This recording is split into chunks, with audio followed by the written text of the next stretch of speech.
Despite its rich array of energy resources, the Eastern Africa-Southern Africa-Indian Ocean region faces serious energy challenges. Around 630 million people lack reliable access to energy, and 790 million people still rely on solid biomass for basic energy needs. By raising business costs, these major setbacks hinder the competitiveness of the region. There are really a lot of challenges. One of the main challenges is energy poverty. And also we are dependent on biomass resources, and really there is also excess system loss in modern energy sources. That is inefficient generation, transmission and distribution of energy. These are the major challenges, and the other one is the institutional challenges. That is a very low institutional capacity, human capacity, and also technological capacity. These are really very, very big challenges in Ethiopia. On the energy level, our main source of energy is KPLC here in Kenya. We rely most of it on it. We don't have a backup plan for this business. So most of the time we rely on KPLC as a source of our energy. So most of the time we face some challenges, like we may face blackout without a notice, and that one will slow our production. As you see, our machine most of the time, if without power, we are not running. So it render the services, no services are being rendered now from there. So that's the main challenge. Another challenge is sometimes when it's raining, like the rain season, we may experience also blackouts. And another challenge we are facing is the tariff. The tariff are very high. Sometimes you may get your bill, you compare with your production, you find that you are making loss, or you cannot meet the production, or you cannot be able to pay the bill and pay the employees. While generation capacity has significantly increased over the recent years, with major power generation projects coming on stream within the region, this nascent market is still in early stages. Challenges still remain regarding universal energy access and availability of infrastructure to tap into renewable resource. Regional economic communities have consistently assisted their member states to tackle these problems through various energy-focused programs. The project on enhancement of a sustainable regional energy market in Eastern Africa, Southern Africa, Indian Ocean region, ESREM, funded by the European Union with a €7 million budget, is one such game-changing project seeking to boost regional and cross-border energy trade within the coming years.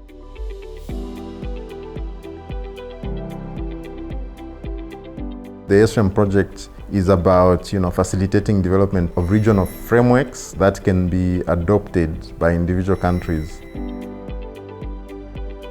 As regulators, we came together to harmonize our policies, harmonize our regulations, and also to look at ways in which we could harmonize the legal frameworks. Regional economic communities and other specialized institutions like the Eastern African Power Pool, the Southern African Power Pool, they have come together, so that they work together in terms of developing the regulations and policies that are needed to develop the energy sector at a regional level. And secondly, the ESREM project has also done a lot in terms of facilitating capacity building for all the stakeholders in the region. And thirdly, the project has also managed to develop a harmonized framework for the regulation of the energy sector in the region, which is very key for the development of the sector.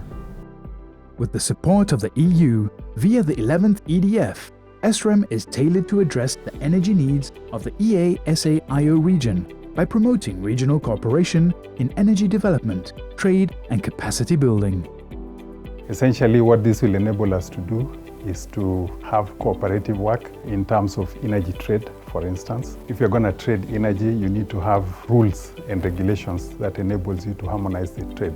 Steered by COMESA in partnership with EAC, IGAD, IOC and SADC, ESREM targets a regional harmonization of energy policy and regulatory frameworks while developing the necessary frameworks to promote investment in renewable energy and energy efficiency.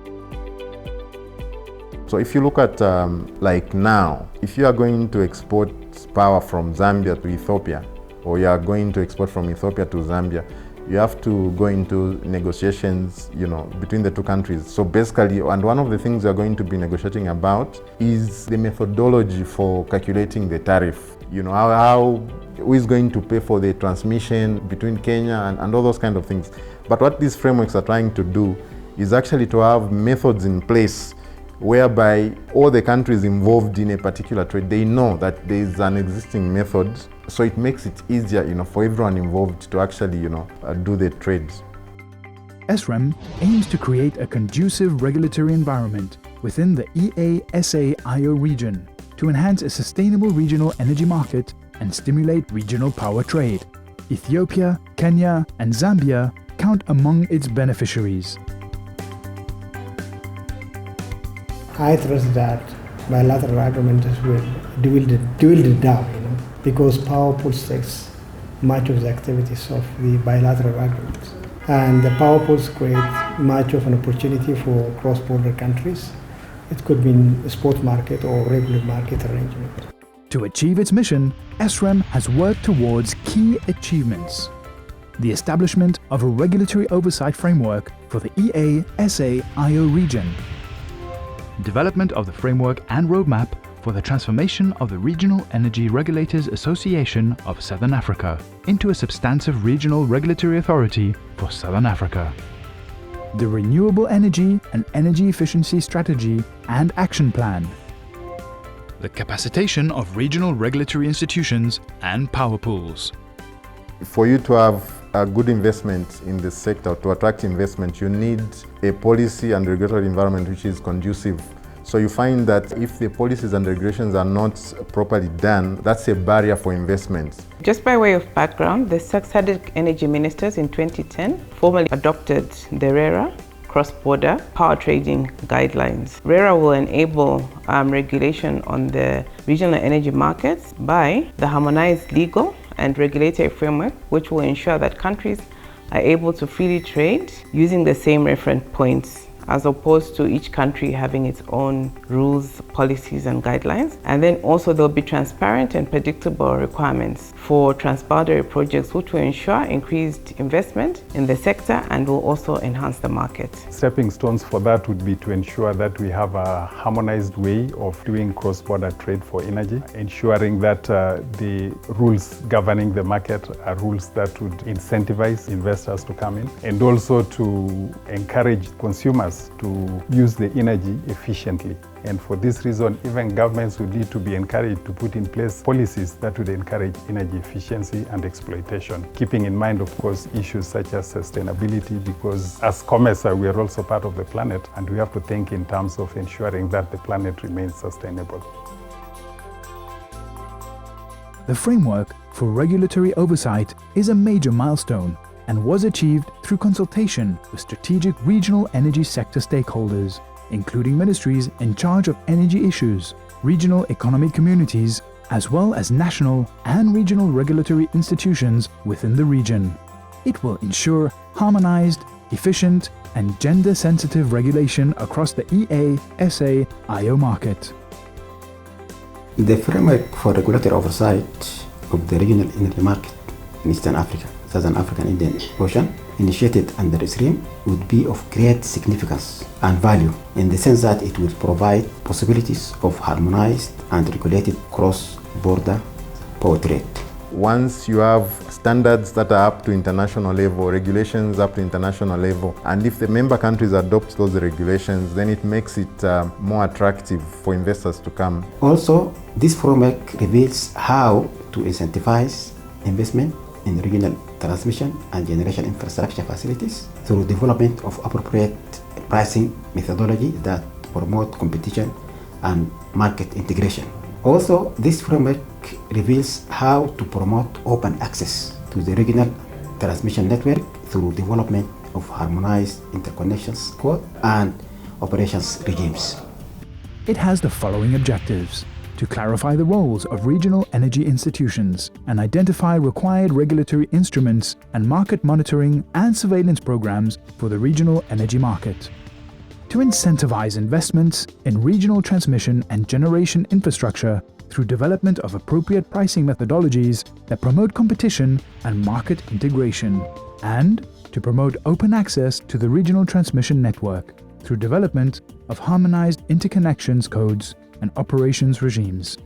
From the Southern African perspective, we have benefited and we continue to benefit from the programs under SREM. I would mention specifically two, which one is the capacity building programs. We have participated in various exchange programs to other markets internationally to go and benchmark and to go and learn and be able to come back into the regions and adapt and implement what we have learned. So that is the first one. Secondly, we benefit and we continue to benefit from their studies that they carry out under the SREM project. To mention just one of them, it is around the roadmap and the framework for developing a regulatory authority, a regional regulatory authority in the SADC region, and that is work that is currently ongoing. The implementation of the outcomes of their studies are currently ongoing. The overall idea is that once you make the environment conducive, for example, if investors who are coming in the country, they know exactly what to expect, that the environment is stable in terms of the policies, the regulation, they are not going to change overnight. They know that the framework for calculation of tariffs in the energy sector is there, it's clear and it's transparent. And then they also know that once they come into the sector, they have the opportunity to export power, to another country, for example. That is what attracts the private sector to come. Another stepping stone is the framework and roadmap for the transformation of RERA from an association with recommendatory authority into a SADC Regional Energy Regulatory Authority, SERERA, with substantive powers. This roadmap establishes SERERA as a major regulator within SADC to facilitate public and private sector investment in the regional energy sector. SERERA is expected to grow organically and develop its regulatory instruments following the needs of the growing market. The transformation of RERA to SERERA is an important evolution in regulating the energy market because firstly, RERA as an association does not have the mandate to provide regulatory oversight over the regional energy market. So with SERERA coming on board, there will be a clear legal mandate over transboundary projects and cross-border trading. For example, we have cross-border or bilateral projects. That will take a while because each country, I think, has their own rules, regulations, the sovereignty. You have, for example, the Patoka Gorge project between Zambia and Zimbabwe. Both countries have their own rules, regulatory framework, and it will take a while before I think both governments agree. But when you have this regional authority that has the mandate over the region, then you're able to benefit from those rules, regulations, policies, and procedures. So by the transformation, there is a recognition for a regulator that will be able to preside over cross-border trade of energy and approval of transboundary projects. It also recognizes the need for harmonization of legal and regulatory frameworks in order to enhance energy markets. SERERA will provide investor confidence in the energy market and spur increased investment in the interconnection, generation, and auxiliary infrastructure. To be precise, it will be by bringing predictability and transparency to the regional energy markets, also the harmonization of legal and regulatory frameworks, and a clear mandate over transboundary projects and power trading. This will in turn increase regional trade and provide necessary structures for the interconnection of the SAPP market with other regional markets such as the EAPP and NAPP. Ethiopia will also the major player in the power trade in the region and had developed its standards and the guidelines to according to the requirements of the regions. And the guidelines have been developed based on the East African Power Pool requirements and also the Southern African Power Pool guidelines are under consideration in the SREM project We've already seen, some of the frameworks that have been developed, such as the Renewable Energy Efficiency Strategy, and we've also seen the harmonized framework for the regulation of the regional electricity sector. And there are other, frameworks that the project has developed. So first of all, it's incumbent upon each of the individual countries to actually take those frameworks and adopt them for their own use at national level. That's one. Then number two is that the ESREM project has promoted or facilitated a lot of capacity building, and that capacity building is specifically meant to raise the capacity of the member countries to understand the frameworks that are being developed, as well as to adopt those frameworks for their own use. We have seen the Kenya Power complaining a lot of time. So I think going for things like solar energy or getting power from neighboring country or getting some expertise from outside, people that can make the power to come down, the energy to come down, so that we can be able to access it very easily. We can able to run our operation without interruption. ESREM's third result, the Renewable Energy and Energy Efficiency Strategy and Action Plan, or RESAP for the EASA-IO region, addresses energy, gender, climate change, cross-sectoral and communication issues. This will ease the burden of women and marginalized group society in availing productive use electricity supply. Productive use electricity supply mean like enabling the women and the marginal group society to have an access for small-scale irrigation. We also want our women to have access to clean energy. As you know, the dependence on wood fuel and charcoal has negative bearing on the environment, which actually causes other problems, because the more environmental degradation there is, the more negative effects. The women have to walk further to look for firewood, but even more, we know that the water sources are also affected. So we do hope that through the ESREM project, the links that are there in studies that have been done between access to modern energy and increased economic activity will manifest. So we hope to see women engaging in more entrepreneurial activities. Elaborated through comprehensive report reviews, field visits, and stakeholder consultative workshops across SADC, EAC, and IOC member states, RESAP is a synthesized regional framework that will guide EASA-IO members to develop or enhance their own renewable energy and energy efficiency strategies and action plans. We have what we call a framework consultant within the project, and one of the objectives of that framework consultant is actually to help countries domesticate the frameworks that are being developed at regional level. So it means that member countries have the liberty to actually approach the ESREM project and ask them for specific assistance to help them domesticate all the frameworks, the policies, the regulations that have been developed. RESAP will act as a catalyst, boosting renewable energy and energy efficiency ventures throughout the EASA-IO region through harmonized structures for cross-border trade. We do have vast potential of renewables. We do have a huge potential of hydro, huge potential of geothermal, wind and solar, and of course biomass. So if we are able to develop this potential and actively participate in the regional market, we can be highly benefited from this initiative and also play a central role in integrating the regional electricity infrastructure.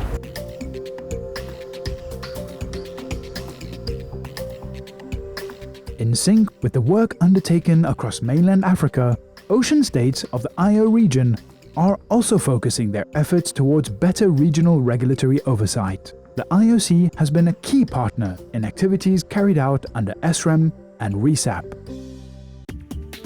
With the approach of Horizon 2030 and a global momentum towards renewable energy, the EASA-IO region, with the support of the EU, has initiated game-changing stepping stones through ESREM. ESREM is boosting future regional energy trade and enabling innovations to address the region's energy challenges. There's very many opportunities. The energy resource base in Africa is fairly large. The problem is that it has not been exploited. And for it to be exploited, we need to have investments. So opportunities are there but we need to have rules and regulations in place that will facilitate investors who want to invest in this. Good examples would be like in hydro. There is the Inga in the Congo, which I think has been talked about for a very long time, but the investments have not been flowing into this region.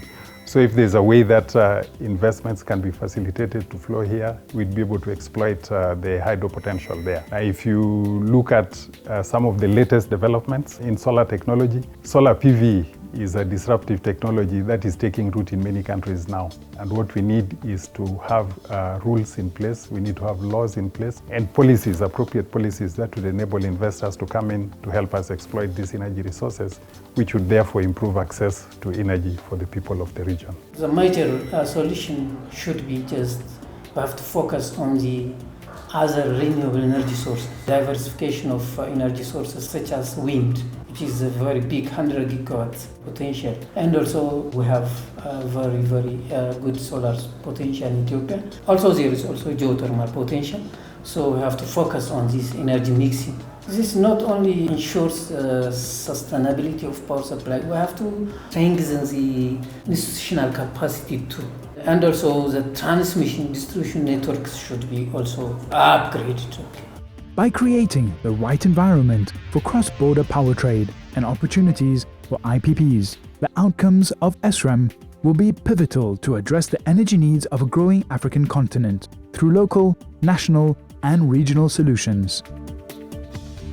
Through the provisions of ESRAM, limitations at national level can be overcome through cross-border and international partnerships. The region has a number of potential investments in projects across borders. I did mention the Batoka hydropower project between Zambia and Zimbabwe, but we also have the Zizawona, which is the acronym encompasses Zimbabwe, Zambia, Botswana, and Namibia, a transmission project, just to name a few. But these projects have taken long to be realized because of the uncertainties in the current regulatory framework in different countries. So by regulating through a regional regulator, these projects will promote cross-border investments and also promote competitiveness because they now focus on the bigger regional markets and individual country markets. So even if Zambia, Zimbabwe, for example, is seen to be risky, because we're now looking at the region, it will be more attractive as an investment. As the world moves away from carbon-based energy fuels, ESRAM's objectives and actions are a leap into the future of the EASAIO energy sector.